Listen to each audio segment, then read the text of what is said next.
We appreciate very much this good audience so early.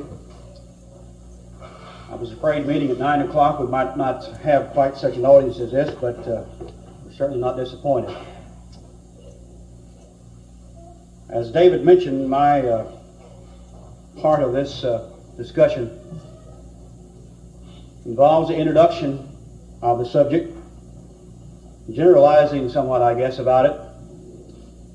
There are advantages in having the opening remarks and giving such a general subject as this. I said coming over here, I guess I probably would cross into the lines of somebody else's talk and mess somebody up. We have no intentions of doing that. We will just talk about the importance of marriage and the home for a while and some of the things which have confronted us in the church. As was mentioned in our prayer, the home is God's first divine institution. It preceded the establishing of the church some 4,000 years. At the time of its being given to man for his happiness and has been was established for all men in every age and is still ours today, God gave laws to protect that institution. And the happiness of individuals, the success of nations has always depended upon man's obedience to that law. The breakdown of the home has always preceded the breakup, the folding up of any nation. While we've never liked to be labeled a pessimist, we're in trouble. America is in trouble today, and as a result, I think, because of the breakup of the home. Regardless of man's ingenious provisions or improvisions, his magical, so-called magical substitutes for the home, he can never replace it. A man is no better away from home than he is at home. And the foundation for our afterlife is made in the confines of that institution. This being the case, we need to teach on the laws of marriage and the danger and sin of divorce of breaking up the institution. I'm afraid there has been a decision on the part of too many preachers, and I know it to be a fact, in the church in general, to never talk on this subject. A lot of congregations have decided, because it is so controversial and so touchy and so many are involved, the best thing to do is just not mention it in the teaching service. Some have even confided in us to say, when we come across it in our chapter studies, we just read it. We let the individuals make up their minds. We don't comment about it because it's so touchy and it involves the lives of too many people in the congregation and perhaps would cause even division, so we never mention it. I'm sure all of you agree with me today, I hope you do, that it needs teaching. The laws of marriage, the sacredness of marriage, the idea of it being a lifetime job needs to be impressed upon the minds of our children. I've said a number of times at home and various places where I've gone to preach, I want my boys to hear it.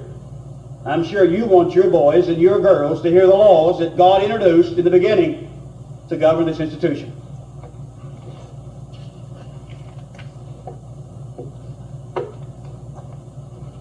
There are no principles of truth that do not need teaching. Truth does not depend upon the church nor any of us for its veracity. Truth is truth regardless of what you and I decide about it. But truth does need us for a voice. As a church, we are the pillar and support of the ground of truth. And so we are needed to uphold truth. We're missing this in our time, I think. Men with backbone, men with enough conviction to stand up for truth, not only on the subject of marriage and divorce, but on most subjects. It is not difficult to find men who will agree with you on moral principles. They are right within themselves. They have always been right. For instance, it never has been right to kill, to steal. We understand it never has been right to commit adultery or fornication. These moral principles are sins that we talked about. All of us can easily see are wrong, and we would at once say we're opposed to them. And yet when it comes right down to it, after having admitted that, it's still difficult to find a man who will stand up at the important hour when truth needs shouldering up or bearing up and support that truth.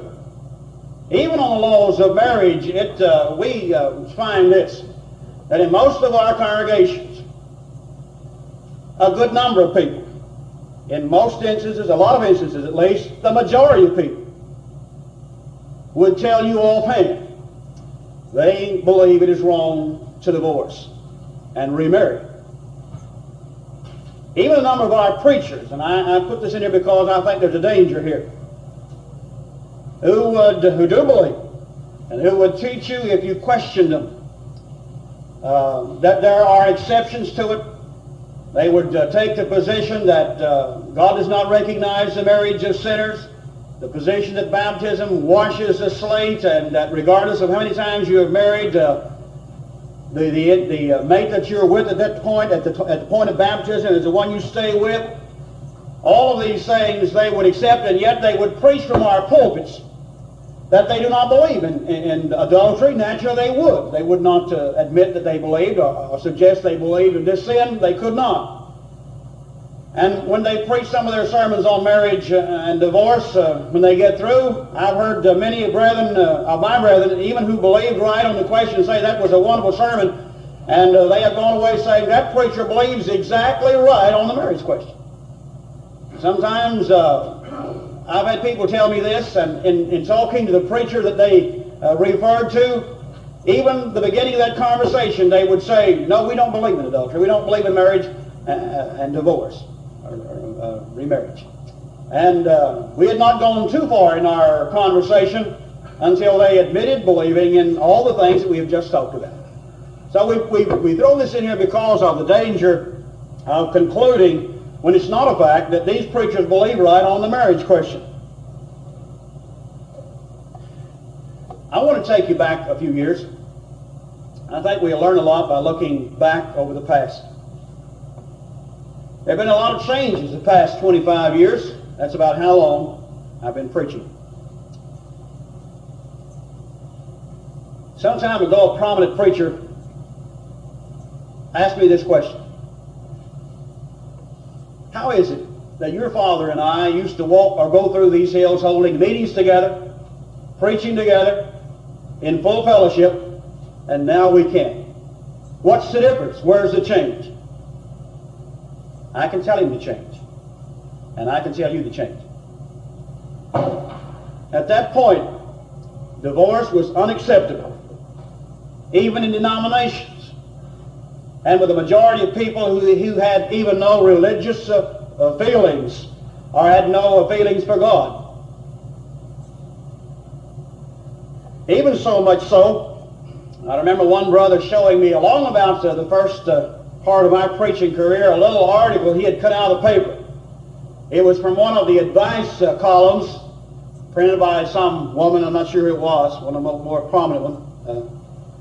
And this reader had written in and had asked whether or not it would be proper if she had her girlfriend to stand in as the bridesmaid who had been married before and she was now divorced. And the woman wrote back and said, no, I would suggest that you did not. In most denominations, it is not appropriate, it is not acceptable for those individuals to have any part in the public work or worship of the church. And on those grounds, I would suggest that she not be allowed to stand by your side in that precious moment of your life. I want to give that to you to show you how the general public, the general run of people looked at divorce in that time. It was unacceptable, especially are we interested in this in the church. And those who were divorced and remarried had no part in the public work and worship of the church. It was just a general accepted position. But we've gone a long way from that, people, as you well know. And today, as we look at the present situation, we've already given you some of the positions that are taken by preachers, and bear in mind what I say I know is a fact. It's not a mere conjecture on my part. It's a personal knowledge with me. We have preachers who have taken much broader positions than the few who took the position back then that this was the only thing we meant primarily, was a position that there was an exceptive clause in Matthew 19 that applied to us today to cause of fornication. And this is the thing that we had to discuss among us. This was the main thing. But we have left that now until this is not the major question. There's a much broader position, as far as I'm concerned, taken by most of our, or a lot of our preaching brethren, that God does not recognize the marriage of sinners. In a meeting which we had in Springfield a few years ago, among the preachers in regard to this subject, those who took the position that Matthew 19:9 applied today, also almost with one voice took the position that God does not recognize the marriage of sinners. This is a much broader position as far as I'm concerned. And it, of course, gives them leeway to take in more people who are in that condition. But also the position, and this is a ridiculous position, and yet we submit it to you to show you how far we've gone, that fornication both breaks and makes a marriage. And that, and we'll just give you an illustration. One of the preachers who took this position, one young fellow in the state of Indiana, was questioned by a sister there. She said, if this be the case, and my husband went out and had an affair with another woman, it would break the tie between my husband and myself. He'd be married to the woman with whom he had had a relationship. I'd not be his wife.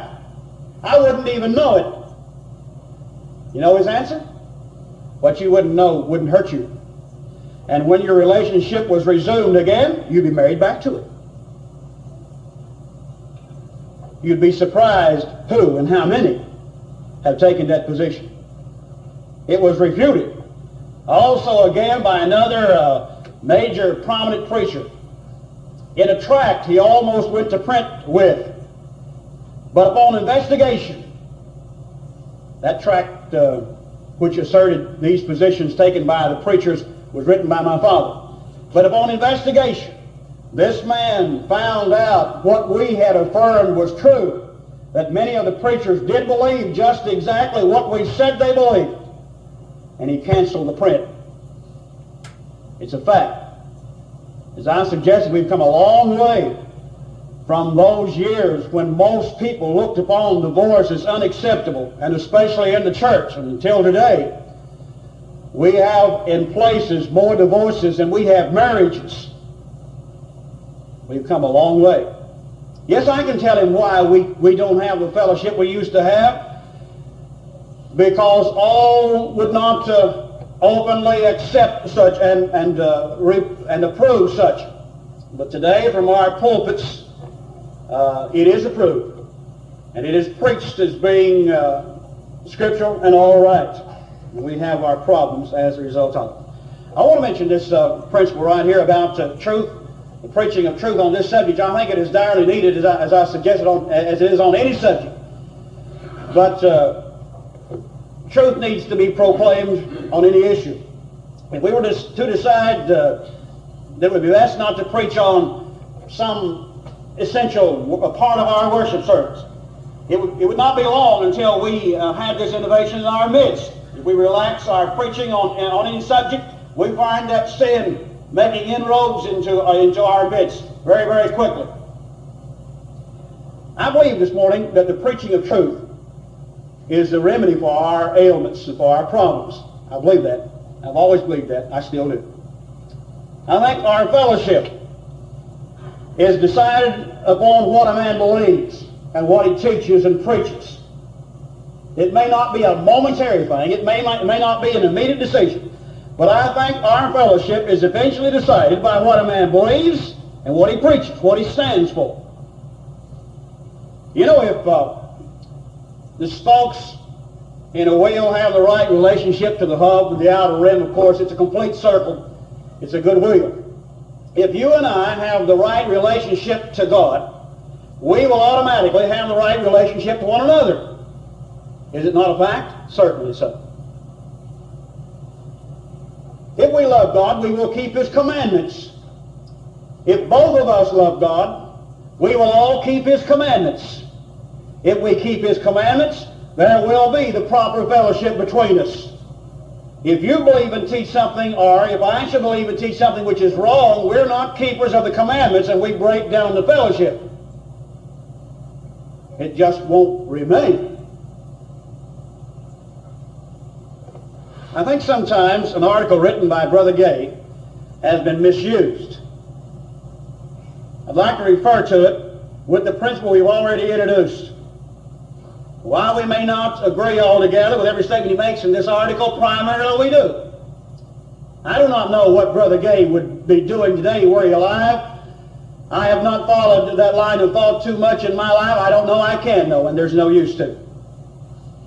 But had the open rift or division taken place in his time, I have only to decide or to believe that he would eventually taken the right position, been strong, and been with those who stand for truth. That's as much as I can do.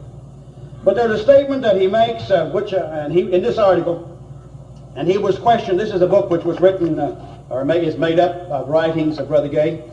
And he was questioned about the subject of divorce. It's an answer to an inquiry on divorce. And in it, he said, and we read it to you, a section of it.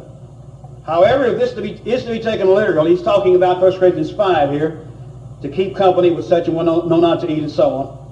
And at its face value, and just draw the line and refuse to commune with a fornicator, let us remember the apostles includes with a fornicator the covetous, or an idolater, or a railer, or a drunkard, or an extortioner.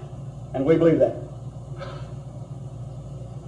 David mentioned the fact in his preliminary remarks, in essence, we do not overdo our subject, or our teaching on this subject. I trust we. I know we have in times gone by. I know we sometimes do. I suggest this, that we refrain from doing such in the days ahead, that we let it be a part of our teaching program. It's a very important part of it. It must be. But we agree with the idea that, introduced here, that in these sins Paul mentioned in 1 Corinthians, there's more than just adultery, and we would not take a stand or isolate this particular sin and withdraw from it or draw the line on this particular sin. Listen again. As for me, I have never been able to draw the line on any one of these sins to the neglect of others. You notice some insertions here that may not stand out to begin with. He says, to the neglect of others. I may be wrong. I do not ask anyone to follow me only as I follow Christ. But my position has always been, as long as the worship is conducted scripturally, and I am left free to teach the Scriptures. Listen to that now. And I am left free to teach the Scriptures. This is our idea, has been through the years. We must be left free to preach the truth. And the preaching of God's Word, my friend, will eventually settle the problems on this issue and any issue we have confronting us in the church today. But don't try to close our mouths. Don't try to tell us as preachers and teachers of truth that we cannot preach on this subject or any subject, because in doing so you have gone too far, and we cannot go with you. I understand what the preaching of truth may do and what the eventual outcome will be as we preach the truth, but we must preach it and teach it on this subject and on every subject in God's book if we're faithful servants of God. I care not what the subject is. Paul, leaving Ephesus, said he had freed himself, cleared himself, because he had taught them the things which they needed. Taught them the principles of truth which they needed. It may not have been always what they liked, but he taught the truth. And so must we. And so we close with this remark. We must teach it. We must preach it. Because there is such a deficit in our world among the teachers and preachers, just leaving it alone, not referring to it because of the problems that it proposes. We thank you.